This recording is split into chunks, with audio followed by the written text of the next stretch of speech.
खुशी की बात है। ये एक एक मरले के प्लॉट हैं जिसमें 30-30 गज जिसको हम मान सकते हैं।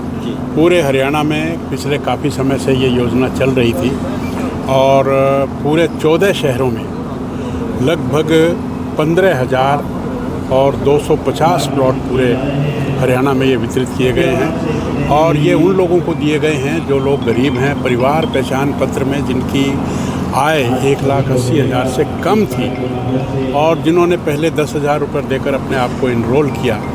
तो ये 1-1 लाख में ये जो प्लॉट हैं ये उन लोगों को दिए गए हैं। और मैं समझता हूँ कि भारतीय जनता पार्टी के जो विचारक आदरणीय स्वर्गीय दीनदयाल जी उपाध्याय, उनकी जो एक सोच थी कि गरीब को जो समाज की अंतिम पंक्ति में और अंतिम उसमें बैठा है उसका पेट भरे, उसके सिर पर छत हो, उसको पहनने के लिए कपड़े हों, रोटी कपड़ा और मकान जब तक हर गरीब को नहीं पहुंचता तो फिर ये बाकी लोगों की, सरकार की जिम्मेवारी है कि इस तरह की जो प्राथमिक चीज़ें हैं ये हर तक पहुँचे। तो उसी निमित्त ये प्लॉट्स दिए गए हैं। पहले ग्रामीण लोगों को भी दिए गए थे, अब ये शहरी योजना के तहत आज माननीय मुख्यमंत्री जी ने रोहतक से ये प्रोग्राम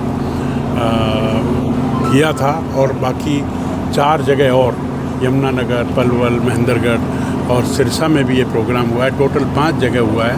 तो जहाँ तक सिरसा की बात है, यहाँ पर भी हमने 853 लोगों को ये प्लॉट देने का कार्य किया है। मैं आप सबके माध्यम से उनको भी बधाई देता हूँ और पूरे लोगों को बधाई देता हूँ कि ये उनके जीवन में बड़े आनंद का क्षण है कि किसी को घर का मालिकाना हक मिले और उसमें रहने के लिए चाहे जगह थोड़ी हो, माननीय मुख्यमंत्री जी ने भी कहा, लेकिन अपनी हो।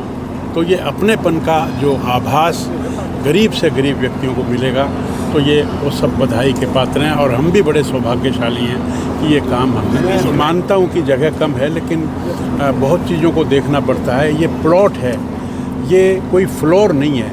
30 गज पर अगर वो एक ऊपर बनाएगा तो बन जाएगा उसका, ऐसी बात नहीं है। गुप्ता जी, विपक्ष लगातार आरोप लगा रहा है कि अब चुनाव नज़दीक आ गए हैं तो लोगों को, जनता को बरगलाने का काम। विपक्ष के पास और कोई बात भी तो नहीं है ना। विपक्ष आरोप ही लगाएगा और क्या